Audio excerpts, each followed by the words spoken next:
Thank you for watching this week's episode of our Thirukkural series. We hope that you found this chapter's verses and explanations insightful and inspiring. Thirukkural is a timeless work of literature that continues to offer valuable lessons and wisdom to people of all ages and backgrounds. Thirukkural, a literary masterpiece from Tamil Nadu, is renowned for its profound teachings that continue to inspire generations. Today, we will explore a verse that emphasizes the importance of surrendering ourselves to a higher power. Those who surrender at the feet of the one who doesn't have wants or hates will never have any hassles anywhere. This verse from Thirukkural reminds us that surrendering to the divine can relieve us from the hassles of life and bring us inner peace. Life can be unpredictable and challenging at times.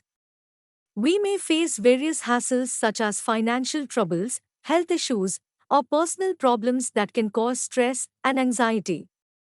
However, Thirukkural teaches us that when we surrender ourselves to the divine, we are acknowledging that there is a power greater than ourselves that can guide us through life's difficulties. When we surrender ourselves to the divine, we also let go of our selfish desires and learn to serve others with compassion and kindness.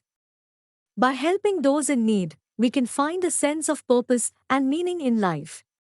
Surrendering ourselves to the divine can also bring us inner peace and tranquility. By practicing meditation and mindfulness, we can connect with our inner selves and find clarity amidst the chaos of life.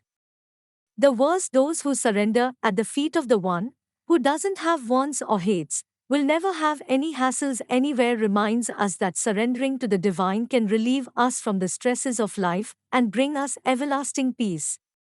In conclusion, Thirukkural teaches us that surrendering ourselves to a higher power can help us overcome life's challenges and bring us inner peace and tranquility. Let us all strive to surrender ourselves to the divine and serve others with compassion and kindness. Don't forget to like this video and subscribe to our channel for more Thirukkural content. Join us next week as we explore another chapter and continue to uncover the beautiful and inspiring teachings of Thirukkural.